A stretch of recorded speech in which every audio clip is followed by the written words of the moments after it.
Walang kawala sa batas ang tatlong individual matapos makuhanan ng mga matataas na kalibre ng makina, granada at bala sa Maguindanao del Sur.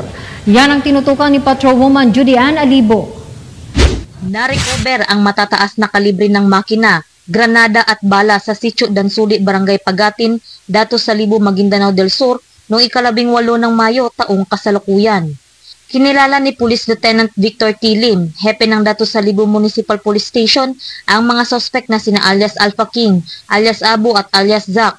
Bandang alas 3:33 ng hapon ng naturang petsa ng ikasaang Joint Military at Law Enforcement Operation ng Datos Salibo MPS, katuwang ang 61 Battalion Philippine Army at Provincial Intelligence Unit sa nasabing lugar at agad namang tinungo ang Butalo Detachment na nagresulta sa pag-recover sa mga matataas na kalibre ng makina, granada at bala.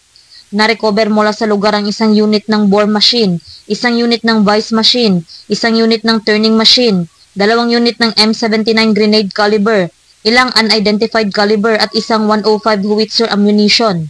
Nang isagawa ang operasyon, ang mga sospek ay agad na nakatakas dahilan upang ang mga otoridad ay ipagpatuloy ang operasyon para mahuli ang mga ito at mapanagot sa batas.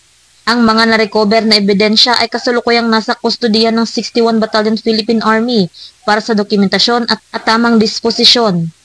Patuloy naman ang Pambansang Pulisya ng Pilipinas katuwang ang iba pang ahensya ng pamahalaan na paiigtingin ang kanilang sinumpang tungkulin na magbigay ng serbisyong publiko para mahuli ang mga nagkasala sa batas para sa maayos at mapayapang bagong Pilipinas. Mula rito sa rehiyon ng Bangsamoro, ako ang iyong PNN correspondent, Patrolwoman Judy Ann Alibo, alagad ng batas, tagataguyod ng Balitang Pulis. Maraming salamat, Patrolwoman Alibo.